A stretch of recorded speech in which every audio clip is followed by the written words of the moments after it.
With over half a year since its release, Dragon Ball Z TCG was picking up steam. OP Season 1 was announced shortly before the release of Heroes and Villains, and players were showing up in force to tournaments and online discussion. Hints were given as to the future of both competitive play and the game's next entry. Panini's third set movie collection released on July 3, 2015. This set was based around the first 4 Dragon Ball Z movies, featuring Turles, Weelo, Garlic Jr., and Lord Slug as the set's MPs. Turles would focus on unpreventable damage, allowing you to punch through endurance-heavy decks with ease, and constantly threatening critical damage on your opponent with any life card attack. His lack of an action on his first level, actions being clarified this set with a ruling, immediately drew criticisms, which was actually addressed directly in his preview post. His level 2 was an arguably impressive attack on paper, being one of the only cards in the game that gave 2 anger and even potentially 3 anger when paired with the Red Rage Mastery, though he lost the damage modifier and unpreventable damage he enjoyed on his first level. Being able to consistently be on C and D brackets at this point in the game was also very strong, with most MPs grazing C bracket barely on their early levels. Turles level 3 was a game ender. It offered an impressive +3 power stage modifier to all of your attacks, additionally making them all unpreventable just like you did on the level 1. Additionally banished 3 cards out of your opponent's discard pile, an effect that was really good in a recursion heavy meta at the time. This was arguably Turles' strongest level, and one that most players aimed to reach. His level 4 was really interesting.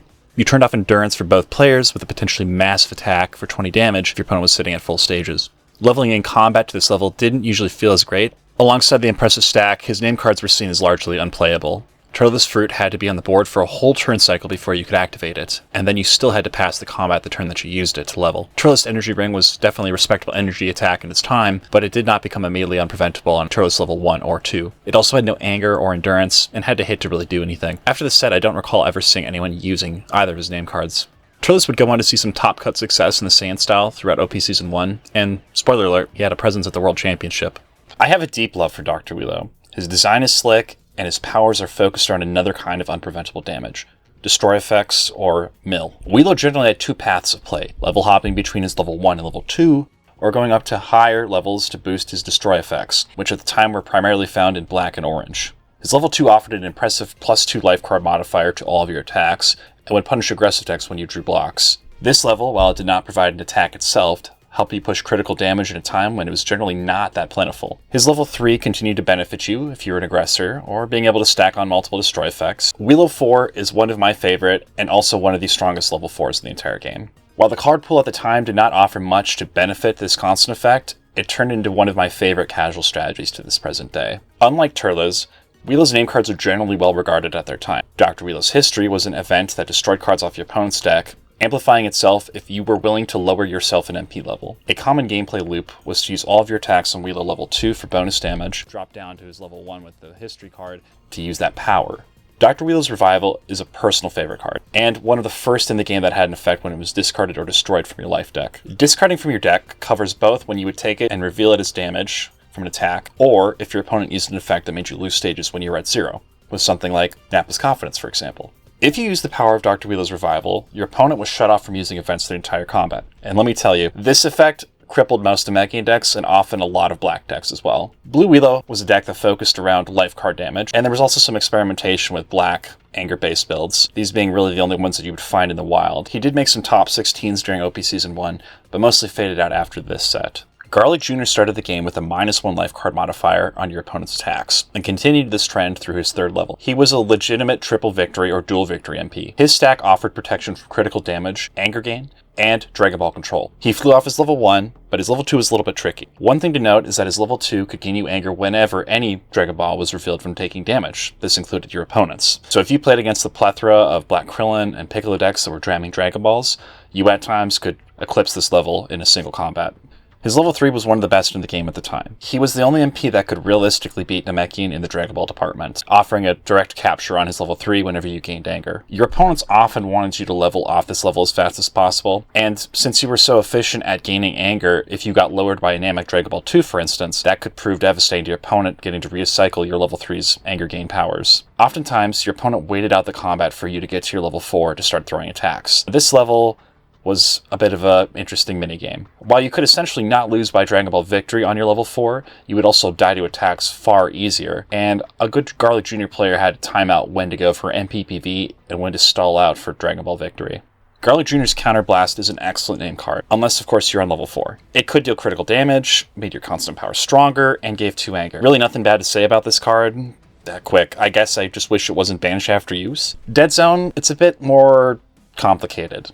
While I think people ended up mostly not running it, or maybe running a single copy, it was an option if you wanted Dragon Ball control and to recycle the Dragon Balls, something that no other MP or style had outside of Namekian at the time. Again, piloting him was very tricky, but he was able to put up consistent results in both red and black, and made multiple top cuts, even making it into a semi-final during one of the regionals. He would linger in the meta as Red Dragon Ball Victory got more tools in the following sets. Lord Slug. He was our only Namekian MP this set and the final one. His powers are all about rejuvenating and using Dragon Balls. His level 1 would get you an anger anytime a Dragon Ball entered play, and at the end of a combat, if you didn't control a Dragon Ball, you would go get one from your deck. His level 2 gave you an attack that could net you some anger if you were playing Namekian Knowledge, and his consistent C bracket AT was okay for the time. His level 3 is where things actually get interesting with the stack. If you were able to get here, you had some really fun interactions with anything that rejuvenated cards. Things like Namekian Hybrid Defense would be absolutely bonkers on this level, although he only modified his first rejuvenation effect each combat, so you had to play with that in mind. A stage mod on there and the level 2 being a physical attack kind of indicate that the developers wanted to encourage a physical attack playstyle with him, but this modifier on his level 3 is for all attacks, so equal opportunity beater, I suppose. His level 4 is really low tier in terms of both power and flavor. Lord Slug's whole plot point in the movie was about playing with the Dragon Balls, getting the Dragon Balls, wishing for youth, and becoming this unstoppable healing force, I guess, in a way you could think about it. And that really reflects in his stack in the game itself. His level 4 has the option to either drop you an MP level when entering combat, or go into your deck and play a Dragon Ball, opening up all sorts of interesting Dragon Ball interactions like Namek Dragon Ball 7 to stack your drawing hand when entering combat as the defender. Maybe you're just trying to win by Dragon Ball Victory. You really only had 2 options to win with him. His level 4 had a parenthetical that you couldn't win by MPPV, but you made up for it in utility and survival. It's a little unfortunate that he couldn't win by MPPV, and his first 2 levels are kind of these weird, situationally good stacks. His name cards were pretty outstanding for their time. Lord Slug's Regeneration rejuvenated 4 cards and gave you the ability to advance or lower your MP level before you did it, which meant you could combo with the level 3. And it straight up gave you an MP level, meaning that you kept any anger that you had from before when you leveled. Fist Slam was pretty solid for its day, and if you turned it off right and you leveled with it from your 2 to your 3, you actually got both the effects on the single usage of the attack, meaning that you could get up to 3 anger into mech. There were definitely people playing him, and they did have access to really strong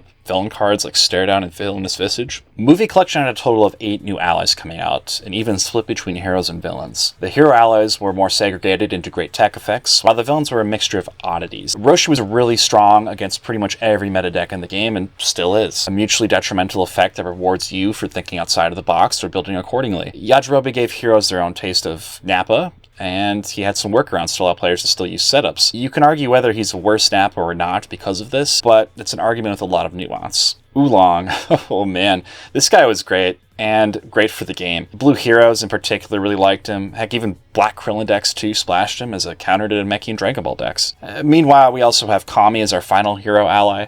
This guy was so good. Like, frustratingly, you get an extra card back in your deck each turn that he's out. And while the one doesn't seem like a lot, the game was a lot slower back then than it ended up becoming. It was a lot of like solitaire with these black decks building up these big board states of power-ups and searching techniques, and these Namekian decks passing a bunch, just rejuvenating knee blocks and playing setups and Dragon Balls, let alone VTPs at the time. The fact that you just sat there and got an extra card back, and if your opponent decided to interrupt that healing process, you got a Dragon Ball. It was just so good. Honestly, as the game went on, the farther that Kami was in the game and the more Dragon Balls you had, it was actually more of a detriment to kill him because you'd give your opponent Dragon Ball victory that much faster. And there would be Dragon Ball strategies that focused around recycling and using Kami to toot out Dragon Balls. All of the hero allies would be immediately meta-relevant, and they saw play up until the end of the Panini game. Honestly, whoever designed these guys deserves their flowers and should be part of Z 3.0. Well, it's time for the villain allies.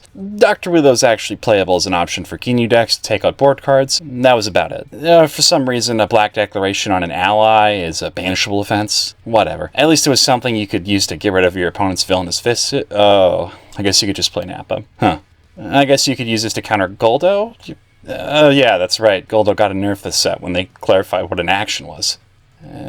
Why could this guy not have just shuffled himself in too? Lord Slug wasn't a bad effect per se, but There just were no villain ally decks that wanted this effect, and honestly never did later on either. The Garlic Jr. Confrontational was interesting, but physical beats wasn't a thing outside of Napa. I don't know, it's just hard to justify him when every physical deck that pops up later already had a million ways to get rid of him. Turles Ally, he was good enough that people actually played Saiyan Ally decks just to play him. Matter of fact, I remember playing into a blue protective Napa deck in the first OP season. Utilized him and Vegeta Ally to put out some really strong modifiers. Really, this ally picks up a lot when we get to Cell later on, and Cell Ally Beats was legitimately tier 1 deck, but not necessarily because of Turles. This set though, he's still pretty fringe. Onto our styled cards. Black's card pool this set divides into 2 camps, high endurance and anger, or playing around with reveal effects. Black anger was a niche strategy since set 1 with powerhouses like Black Command, Hug Maneuver, Knee Catch. In this set we get 2 more 2 anger cards. 3 if you count Black Tracing Beam. Black Dash and Black Combo are just so good. Like, you don't even understand how good these cards were. Yeah, their damage is pretty low, but you have a styled answer to Wall Breaker that just straight up moves it to your opponent if you want to. What? And then you have a Black Dash, which allows you to steal allies out of your opponent's deck. Matter of fact, these type of effects are the exact kind of thing I love about Black style. You either banish their shit, or you take it for yourself. You can only imagine how fun it was to play Black Ginyu this set into Mirrors. While I don't count it as a 2 anger card, Black Shin Kick could pretty much be regarded as one. This card is insane, especially for the time that it was made. Really, Black rares of this set were absolute powerhouses. You shut off all allies, so you didn't see Ginyu decks running this, but Black Anger and Black Beats decks like Black Nappa and Raditz love these cards. Other anger cards of this set included Black Dismissal, Black Blinding Burst, and Black Resistance, all which offered high endurance counts and slotted very nicely into a lot of different black decks. Black Stop gave some hand knowledge and was a nice finger block replacement for anger strategies. Black Tracing Beam, as I mentioned earlier, rewarded you for calling your opponent's hand, which wasn't too hard to do with things like Black Stop and Confrontation Stare Down. Heck, even a VTP. Onto the fun cards. Black Flying Bee. Man, how many people tried to build a deck around this card? If you set things up right, it was absolutely insane. I have a very vivid memory of Brandon Maupin, I believe, playing this card with Black Turles against me and just hitting me for 7 life.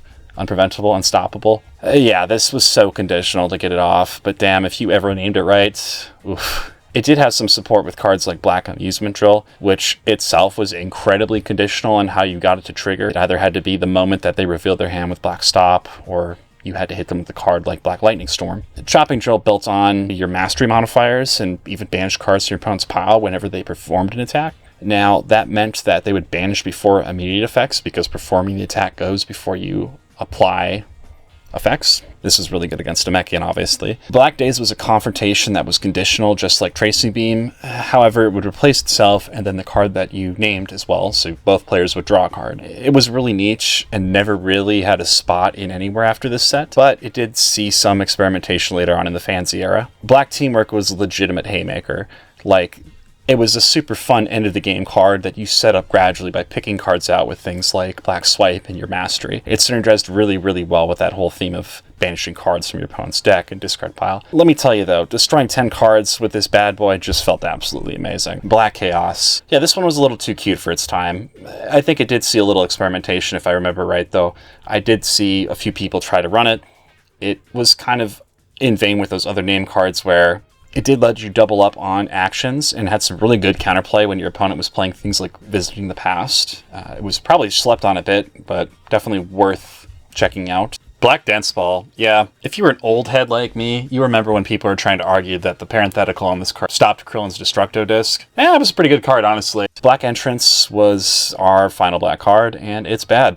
These cards were all very playable for black. At worst, they were alternatives, but they solidified a nice black shell of anger. We would see a lot of players lean fully into black MPPV this set, with MPs like Ginyu, Dr. Wheelo, Piccolo, and Krillin. All these black cards that wanted hand knowledge were really good for Black Trunks once he hit his level 2, which was pretty easy to do with all the new anger cards and Sword Stance. It was a very rogue deck, but Black Trunks was a favorite among casual players. Blue. Oh man, let me tell you something. I absolutely adore Blue this set. It got some really beefy energy attacks with Blue Rejection, Blue Floating Beam, and Blue Double Blast. Each one of these offering access to critical damage that Blue had been sorely lacking. Double Blast could be potentially unpreventable if you were gaining anger and you monitored your anger right. Blue Floating Beam was a potentially unstoppable attack if you timed it right, and if you threw some modifiers on it, you were hitting large.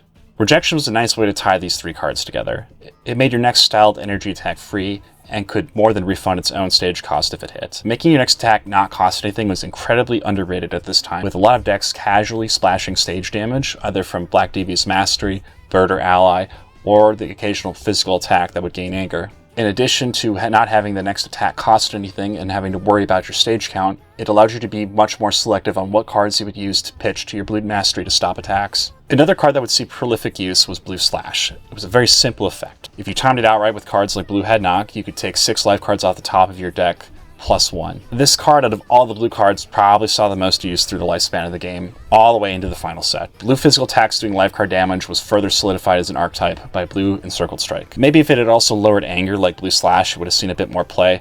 It was just really missing something, neither threatening critical damage or having a super devastating effect. Blue Barrier was an excellent ally removal tool, though it being in the ally style was a little funky at the time. Blue Intervention gave you additional mileage if you pitched it to the Blue Mastery, although you could do this only once a game. Blue Surround was okay? I don't know, I never seemed to like it and think it was worth much. I did see it utilized in some Blue Napa stage beat decks in the time. Blue Upward Barrage and Blue Safeguard offered conditional anger, but I didn't really see them ever played. Blue Minions was really weak, but it did have some anchor control and something that you could set on the table, so it did get some eye raises. I messed with this card a little bit at the time, but it was still pretty fringe. Blue Escaping Drill. Yeah, this card is just a little too cute. It definitely saw play, and I always ended up cutting it out of my decks that may have wanted it. Blue Surprise. Yeah, I'm surprised if anyone ever ran this piece of shit. Blue Takedown. Yeah, this one was honestly sleeper good. It went under my radar, but I also focused pretty heavily on life card beats when I played blue. It was the second blue card that could lower a player's level, and it happened immediately in combat instead of at the end of combat like Neckbeam did. If you had any way to modify its stage damage, the moment you drop somebody, you would instantly stage lock them. Even without it, you were putting them at 1 stage above 0, and most energy attacks cost 2 stages. It saw experimentation, but it really hits its stride later in the game. Blue Observation Drill. Yeah, this was a neat card. Not super standard, but it lets you turn everyone into Turles. Definitely lethal in blue Ginyu decks, which could stack up modifiers and board attacks. It was also great when you overwhelmed your opponent with all those board attacks in a single combat. Blue Precarious Defense was one of the more unique effects in the game. Its parenthetical effect allowed you to discard this card to place a setup in play on the bottom of its owner's life deck. In a meta of black power-ups, Dragon Radar, VTP, and the like, this effect was incredibly strong and could not be interacted with. It was experimental for sure, but I really do think it should have been more staple. And I think that's it, right? Oh, what's this over here? Yeah, if you played it this time, you've probably been waiting for it. The card that solidified blue competitively, guaranteed to get you to level 2 in some drills, creating a whole new archetype around itself for the remainder of the game's life, was Blue Dominance. Will people get mad if I keep saying how much I adore cards this set? I mean, seriously, all the underwhelming cards that appeared in the second set for blue, we just get this Colossus. This card fucks. There's no substitutes. You straight up advance a whole MP level and get 2 drills back. They don't even have to be blue drills. Blue drills were pretty good at this time. They were offering recursion, hand knowledge, had some modifiers available to you. They weren't no orange, but, having them out really helped blue combo off and control games. There were multiple strong options for blue dominance-based decks with MPs like Piccolo, Dr. Weezo, Frieza. Oh yeah, by the way, he gets a promo level after the set releases at San Diego Comic-Con. Here it is. Surprise. And I don't want to forget Nails, since this is one of the last times he has a hoorah at all. Heck, even Ginyu splashed this card around when he wanted to start getting his allies back with his level 2 power. I played a lot of blue prior to this set, but blue dominance solidified me as a blue main until the end of the game. It enjoyed a lot of competitive success until another certain game warping card came along. Namekian. Oh, Namekian. Well, let's start with this junk. Namekian Choke and Reinforced Defense. I don't know. I'm not really sure what they wanted Namekian to have attached cards for. I guess it's just the theme of the set. Reinforced Defense could at least be tutored with another card that drops this set, and it tried to push Namekian stage beats. Effects like this just never really do well in the game. As we saw in last set's obscure Orange Chasing Drill. Yeah, I bet you never thought I'd ever talk about that card again. Apparently, they thought this effect was desirable by a portion of the player base, and so it rears its head next set. Right Blast. Yuck. Yeah, even if this wasn't conditional on shuffling your hand away, it was already outclassed by every energy attack from set 1. Namekian Reinforced Jab. I'm starting to see a name thing going on here. Surely Reinforced gets some good cards. It just isn't this one. While AT4 is respectable at the time, why would I ever want to banish my own pile of Namekian when I have this plethora of cards that rejuvenate? Maybe if I want to rejuvenate a specific card that's sitting on the bottom of my pile. The pile hate's cute, but you have Devastating Blow. Why would I run this card? If this card rejuvenated instead of banishing cards, or if you had to banish to rejuvenate some cards, it definitely could have seen some play with someone like Slug or Nail. Namekian Reinforced Drill and Reinforced Charge. Alright, now we're starting to get somewhere with these reinforced cards. I love archetypes within a style, but damn it, you need to make these cards playable or work together, and we're finally starting to see it with these two. Reinforced Charge is both an ally tutor and a drill tutor, and notice that this card can get any type of drill. Just food for thought here. Maybe you want the new Kami ally. Cool, that can turn into a Dragon Ball itself with this card. If you want to use Heritage Drill because you got on those higher levels, even better. Or perhaps you want to just get this new Reinforced Drill. Matter of fact, this Reinforced Drill is really great if you get more Dragon Balls out, but if you happen to level in Namekian, which is at this point the best MPPV style in the game, you can banish 3 cards out of your pile to get it back. It's really good at doing its job of sticking around, and this is kind of the only card in the game that ever has an effect like this. Reinforced Charge shutting off Dragon Balls is a bit counterintuitive on a first read for players, but when you start thinking about it critically, you understand how good it is to blank out Dragon Ball effects for the turn, both yours and your opponent's. All of a sudden, players have to start thinking about whether or not they want to crit a Dragon Ball that has no real value for them. Let alone cards like Dragon Rider and Namekian Targeted Strike essentially become blank cards. It's a bit of a funky card, and it definitely sees some experimentation in the set. Namekian Drill itself never really takes off other than running a small package. Namekian Ally definitely does, and you'll see this card make it into lists throughout the game's lifespan. Unfortunately, Namekian Physical doesn't really take off in the way that you want it to with cards in the set, so Reinforced Drill's kind of just a very niche card that you see occasionally. Namekian Mouth Beam and Erasing Blast. Now, these cards are okay. They're okay. Mouth Beam is really weird that it got so limited on what it can rejuvenate, but there's really so little targeted rejuvenation at this point in the game that it definitely is a consideration for certain decks. In particular, Crossguard and Flinch do make this card playable. It's a bit of a bummer that it's a banish after use card, and it only does 4 life cards. Erasing Blast, though, oh man, this card art is metal as hell. Yeah, this card is really good, even if you're not playing allies. If your opponent decides to prevent any bit of the damage from this attack, you rejuvenate itself in another card. So it's going to get you an ink. It's a great card, honestly. It's a bit weird, and it doesn't necessarily scream at you, but it's respectable. And when ally beat decks come around later, you're going to see a lot of this card. Again, it does see some experimentation, and eventually it gets outpaced, but it's still worth acknowledging. Namekian Clench. This is another sign from the devs that Slug was apparently supposed to be a Stage Beats MP. It was the only person that could be using this card at the time. It does let you reuse cards that are banished after use if it hits, which is a really, really cool application, and they even built into a clause that it couldn't loop itself. You do have effects that are able to draw off the bottom of your deck with Namekian, and Cell does enjoy this card in the later sets, so it passes. Namekian Gut Punch. Now, this card is honestly really nice. It's super simple, straight to the point. Ginyu was a nightmare for Namekian at the time, and this does a lot to kind of make that more of a balanced matchup for them. Black gets Chin Kick, Namekian gets Gut Punch. Definitely would rather have Chin Kick, but hey, still a great card nonetheless. Alright, let's get to the really good cards. Namekian Disturbance is weaker than Dragon Clan, but that doesn't even matter. You're still getting access to Namek Dragon Ball 1 or 2 or 3 or 4, all that much faster. Simple and effective, if limited. Namekian Reinforce Block. Yeah, I know. We finally got to it. This card deserves applause.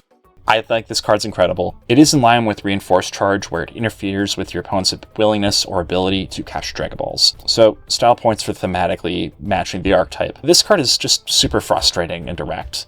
It's great. It has 2 endurance. It's a real A-tier card. The rares of the set for Namekian range from playable to stable. Namekian Knockback and Right Kick give Namekian Stage Beats some really strong options, but they didn't really need to limit Right Kick, did they? Slug would have really appreciated this card, and to go back to Clench and all the other design choices here, it seems like he was the MP that this card should have been made for. At this time, Gohan's Masenko and Power Punch were, well, Power Punch was really good. Gohan was just not playable. Piccolo getting Special Beam Cannon, whatever. I mean, some decks definitely tried to use this, but Slug would have been such a different MP if he got to use this. They do seem some play with Nail and Piccolo. Namekian Overwatch. I think this card's really good, and I played it, a lot of it, as did my friends. This card was kind of hit and miss. Some people played it, some people didn't. You had a lot of options at this point in Namekian. This card draws 2 cards, and not everybody was running it, and that is just insane to me. Oh yeah, and it combos really nicely with probably the best Namekian card in the set. Namekian Growth. Yeah, this is one of just the best cards in the set, if not the game. 3 different absolute hitters of effects available to you if you meet the requirements. I mean, one of them is just tutoring you for any style card that you want. Yes, sign me up for this card. Namekian could have only gotten Growth this set, and it still would have been competitive. Now, who do I talk to about Lord Slug and a right kick? Don't worry, we're halfway through the style cards. I know, but trust me, the wait for this set was totally worth it. Right after this style. The orange cards were before their time. Orange gets some anger support in the form of cards like Orange Eruption, Captivity Drill, Disaster Drill, and Confidence. Now these drills are honestly really strong, but Orange doesn't quite have the anger card pool like Black or Red at this point to support MPVV. There are definitely some dabbling in it in the set with MPs like Tien and Ginyu, but hey, just food for thought here. It has some situationally good cards like Orange Desperation and Flea that come out in the set, with Flea actually aging pretty well into the game's life cycle as Orange Physical Beats becomes an actual archetype. Distracting Drill does what it can to try to create this archetype, as does Confidence. Like Namekian, they're really trying to guide us into playing physical with Orange, Commanding Drill and Reactive Strike, but again, neither of these see any play. Smash is bad? I don't know. It's really hard to evaluate this card and what they were thinking. There's this whole archetype of balancing drills in and out of play that they don't really seem to want to fully commit to being good. And at the same time, drills don't have memory like allies do. So drills, if they're able to bounce in and out of play, are able to be used multiple times. It's a really, really hard line to balance. Extension is actually really good. This card triggers Orange Devouring Drill in combat for a level, so that's honestly pretty strong in itself. It is a drill tutor, which there's still not too many of them at this point yet, and its only real competition is going to be Orange Searching Maneuver, which, well, let's face it, it sucks. Orange Gathering is a really cool and alludes to some of the new MPs that might be coming out. We didn't have them yet in the game, and I'll let you guess who never mixed into this one. The rares were forgettable. Orange Spotlight, but you know, you're under a microscope to get a measly +2 life card modifier on a setup in the drill style. Apparently this was so busted with Ginyu that it had to be heroes only. I'm just trying to rationalize why it's restricted. Don't take that as face value. Orange Electricity was, well, it was playable in some orange angry build like Tien, and you know, with only 3 sets out, it's generally forgettable, but you know, your opponent had to pass, otherwise you got a free prevent. The problem was a lot of decks could pass and get around it. Despite my harshness, I did actually really enjoy effects like this, and I did really like this card for what it was. It just kind of falls off as the time goes on. Orange Uncontrolled Blast was just Garlic Jr. on an energy attack, so there's that. Interesting why they limited it. I couldn't tell you why. Perhaps they just didn't want to make the game too hard for physical beat decks. But yeah, this card never really saw any play. I saw it occasionally used in this set. Orange Empowered Kick was the only rarity here that really generally saw consistent play, and it was good for orange physical beat decks. That was why. It could be tutored by Orange Uppercut, which was a big strength for its playability, and it destroyed an ally, which again, at this point, allies were the meta. It was nice to see orange physical decks and Anger get some more support, but they just weren't really competitive yet in this set. They were still missing a couple more tools. After all the glazing I gave to blue and even to Namekian rares, orange was honestly another letdown this set, just like last, but at least it had a strong core of drills from set 1. There were definitely pieces for the future sets that would be utilized then, making orange a competitive powerhouse. Still, that didn't take away from orange's viability as a rogue strategy in an off-meta. Alright, the real good stuff here. Red. Oh yeah. Red, if you played in the first 2 sets, you deserve a veteran's discount. Playing this was hell. The Wallbreaker was awful, we red players suffered dynamic Dragon Ball 2 effects, and a card pool with no endurance. While you can't get everything that you want, Movie Collection went a long way into bridging the gap between red and the other styles. Let's start with the archetypal support. Red Drill got a ton of robust support in this set, with future staple cards, Red Freezing Beam alongside Red Right Punch and Red Saving Drill. Freezing Beam alongside last set's Red Stop allowed you to access drills that had lost to banishment or from leveling, while Saving Drill lived up in its name to keep your drills on board as you leveled. Red Right Punch is absolutely insane when you read its effect. This thing could get up to 4 drills. 5 if you were playing against Blue Protective Mastery, and one of them could be Saving Drill, other could be Red Tactical Drill. Yeah, people were really not ready for red drills in Archetype. In fairness, there wasn't a ton for you to go into, but damn, did we have the pieces for something special. If you wanted extra level protection, there was also Red Slide that did a similar effect to Red Saving Drill, but be careful about its timing, because you would gain the anger before getting the drill protection. Red Maneuvering Drill and Red Dazing Drill offered some new options for what to grab. but Maneuvering Drill was a bit too limited on its effect. Dazing Drill was deceptively strong, allowing you to double up on actions if your anger got lowered. It was definitely an underappreciated effect at the time, but running red drills at that time meant that you were slowing your deck down immensely while not really paying off in either modifiers or anger as compared to setup and combat-oriented strategies at the time. Red Vaulting Kick. Neat. It just wasn't good enough at the time. You really needed that banishment to be an immediate effect. Red Hop. It was okay and playable purely because it had endurance on it. But anything based around having to land your next attack is generally pretty crummy in my experience. And that's exactly the experience I had. I'm going to break rarity order here to talk about Red Threatening Drill, because honestly this card was really cool, yet it ran counterintuitive to all the drill protection we just got this set. But hey, if you banished it, you got a +3 modifier in all your attacks. Oofta. Alright, here's what we really came here for. Did we get anything to deal with Wallbreaker? Well, yeah, we did actually. We got Red Mule Kick, which was a godsend of a card with 2 endurance. It gained anger, although if you had a Wallbreaker on you when you performed it, you wouldn't get the 1 anger because of the order of the effects. It was still the benefit of getting rid of Wallbreaker. Matter of fact, you banished it. It had the effect of giving you a potential crit effect if you decided to banish a red-styled card with the effect, whether it was yours or your opponent's, creating some interesting interactions in the mirrors. So if you were utilizing some of those hero and villain cards that modified damage to your attacks, like Stomach Dive, you could banish those in a pinch for a critical damage effect and anger. Pretty nice, honestly. This card healed my soul. I'm not sure why Wallbreaker was let loose without cards like this being released alongside it. I can't even begin to tell you how great it felt to throw this card into all my red decks on the set release. It felt amazing to hold on to this card between combats, where your opponent would enter on you and Wallbreaker you, and you smugly banish their Wallbreaker next action. If I could evaluate this card purely based on its emotional satisfaction, it was an easy double S tier. Remember that little bit about red not having endurance? Well, we keep getting more of it this set with Red Resourceful Block. It's a beefy 3 endurance block that had a bunch of combo potential. Obviously, it would draw you a card with the Red Enraged Mastery, but MPs like Garlic Jr. really maximized the value of this card, using his constant effect on his level 1 to cheat levels.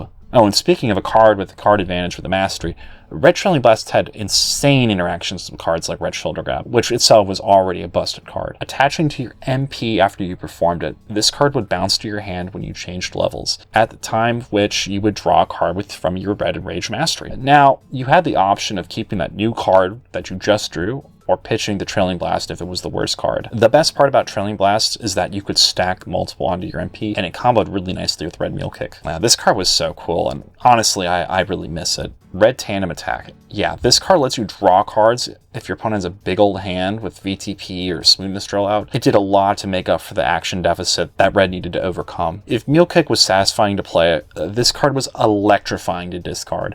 You got to replace itself and gain in anger. A truly radiating warmth hits me when I remember how much time I spent playing these cards and how excited I was to have endurance in my red decks finally. Red Retreat caps off our drill support for the set. Honestly, this card ages so well. While this card was susceptible to energy spheres, being able to get out of a bad combat for just the price of a drill was an effect that many slower board-heavy decks desired. It was a staple card in non-board decks as well as just a quick way to dump your hand, gain anger, and get out of combat. A red restriction was an absolute blast. I remember when this card came out and it just led to a bunch of discussion about how it interacted with Ginyu level 1 in Goldo Ally. Eventually, we got a clarification post from Panini about how game actions worked, and it ended up being a nerf to Ginyu. So just a little history lesson for people. Prior to Movie Collection, players would search Goldo out with Ginyu level 1 and immediately name Goldo as being able to make actions for the combat when Ginyu level 1 would hit. Now, we didn't have a differentiation on what an action was between attacking and blocking, so people would immediately start using his power, which meant you had to block Ginyu level 1. To get back to Red Restriction, though, this card was a sort of workaround for the board hate that Red lacked at the time.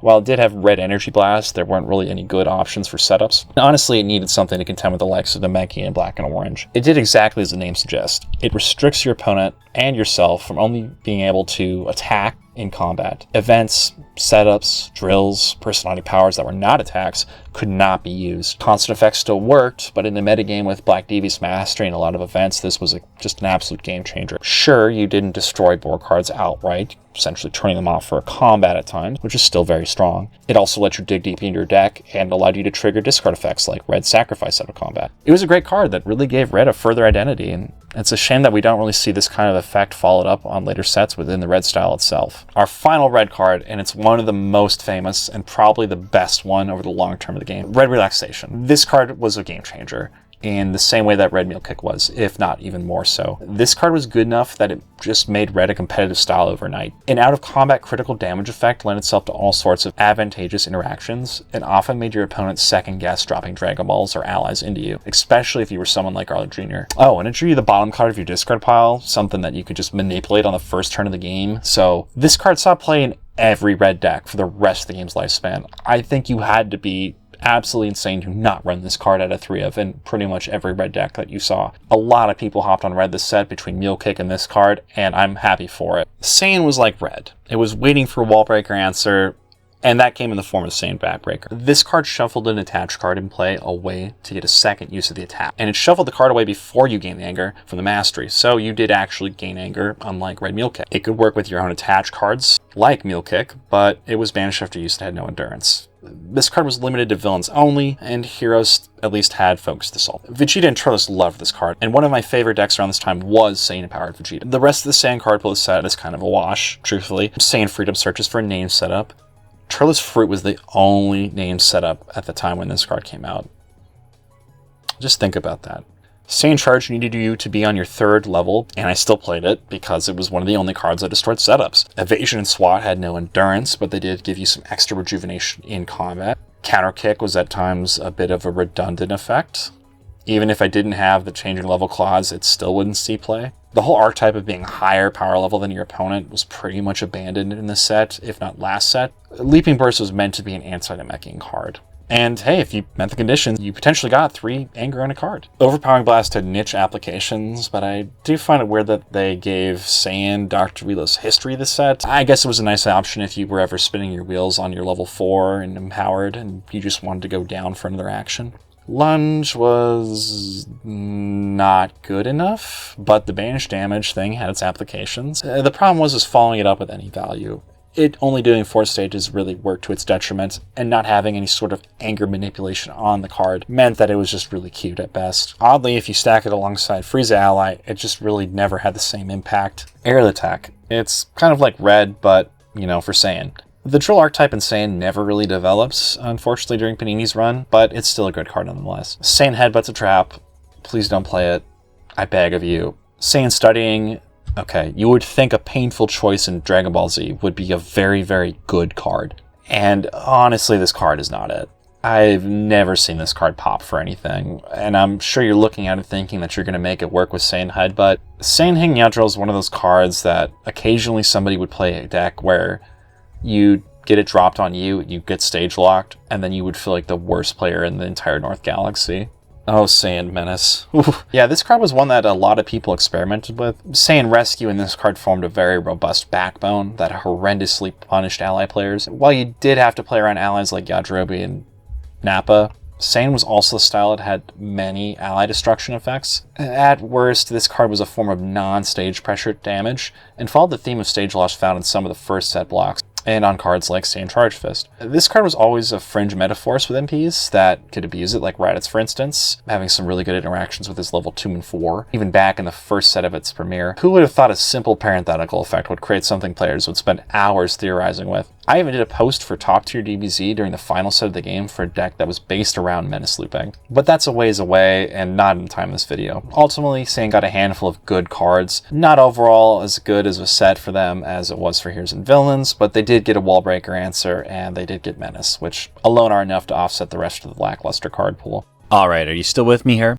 The non-styled cards of this set are a really odd mix of staple and forgettable. Information Gathering was a nice addition for Dragon Ball decks that saw their Dragon Balls banished by things like Black Capture or taking damage with a copy on the table. Tree of Might was a large boost to aggressive decks, and it even had some applications as a drill fetcher for cards like Combination Drill or Lookout Drill. Oh, and Saiyan Body Blow can grab this card as well, so Saiyan got a nice little indirect buff. Oddly, it let both players tutor a non-style drill when entering combat. Asymmetry is so rare in cards, so when it's found, I have to wonder what was the impetus for doing so. Ensnared and Flip Toss are... well, I see what they're going for here, and I like it.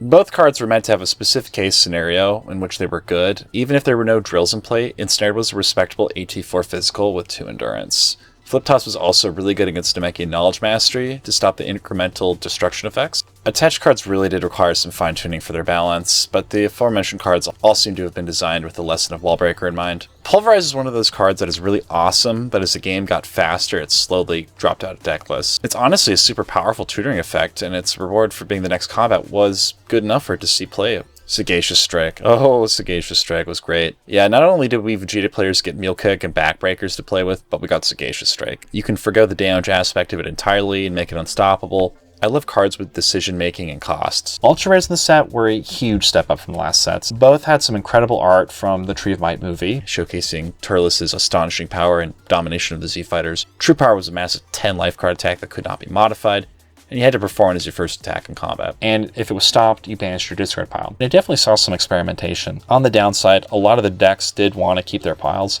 but the more aggressive decks in the day, when the Red and Sand styles didn't care as much. It's a bit of a thinker, and it does have a lot of downsides to it. And while 10 life cards was a huge attack at the time, its inflexibility mostly relegated it to being a cool binder card or one for casual play. I definitely snuck it into a number of decks and always looked at experimenting with it at 2 to 3, especially in Blue Protective, where if it wasn't my first attack, I could at least pitch it for a block with a Mastery. I don't think I ever saw any top cut lists that had this card in it, but if you do, let me know. And if you have any fond memories, please share them in the comments. I think it was a real flavorful card.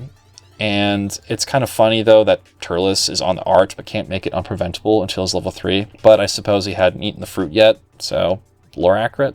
I'll Dig Your Grave is without a doubt one of the strongest cards ever printed. A 6-stage physical attack that made all of your damage unpreventable for the combat. Additionally, you may opt to advance both players in MP level if it hits. This card is absolutely nuts. It's incredible with any beats MP, any combo MP, any MP that has actions on their levels to chain into, any MP that has really good upper levels. I mean, this card is just good. Its power to turn off prevention just gives you the power of Turles distilled into a non-styled physical attack. The funny thing is this card saw way more competitive play than Turles ever did.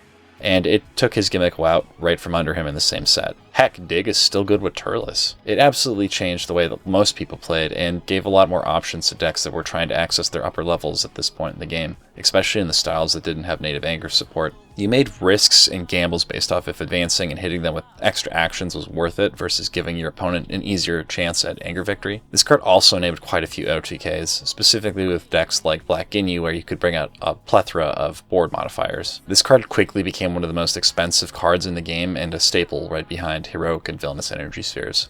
Movie Collection was exciting. It was a genuine relief to myself and many other players that Panini was going in for the long haul. The first 2 sets had an air of temporality to them, especially the first set. Everything from the rainbow deck lists and the starters to the lopsided game balance of the first set, the weird overcorrections in the second with Wallbreaker. This set felt just right in a lot of ways. Nothing old was made irrelevant, like Heroes and Villains. The cards were generally well balanced around each other, unlike set 1, and the powerful cards of the set felt true to their styles. There were some cards, like into Orange for example, that didn't necessarily do super great initially, but they would age really well as we got a deeper card pool. Honestly, only Namekian really got bad cards this set, and even then they still had a handful of cards that were pretty strong. New archetypes were formed in this set, the AT bracket was still very balanced for the MPs of the era, and it really did feel like the capstone of the first 3 sets of the game. If Panini was to follow this linear progression, we'd soon find ourselves in the midst of cyborgs, androids, Super Saiyans, and the like, higher power levels, bigger brackets, bigger damage, bigger anger. We still had a relatively slower paced game, but it was best to try to enjoy this lower power era of Panini